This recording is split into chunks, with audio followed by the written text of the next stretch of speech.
Organizata e veteranëve të luftës së ushtrisë qeverimtare të Kosovës ka bërë thirrje për një tjetër protestë, e cila do të mbahet këtë të premte në orën 17. Qytetarët ftohen të marrin pjesë masivisht për të kërkuar drejtësi për ish luftëtarët e UÇK-s që po gjykohen në Hag. Kësaj proteste janë bashkuar edhe komunitetet fetare në vend. Kreu i komunitetit Bektashi Haxhi Dede Edmond Brahimaj, si edhe muftiu i Tiranës Gazmen Teqa, i bëjnë thirrje qytetarëve të marrin pjesë në protestë si shenjë mbështetjeje dhe solidariteti. Ditën e premte në Tiranë bëhet një protestë pro atyre që po dënohen për të drejtat e tyre, për lirinë e tyre, për dashurinë e tyre, për paqen, luftarët që luftuan të UÇK-s, të cilët dhanë dhe jetën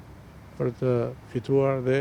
Kosova, të drejtat e veta, për të qëndruar e lirë mbasi genocidit të tmerrshëm që bën serbët ndaj popullatës atje. Dhe ne si Bektashi do të mbështesim deri sa ata të dalin të lirë, në paqe dhe në mirësi, se për atë luftuan. Për luftën e Kosovës, e cila ka qenë një luftë e drejtë,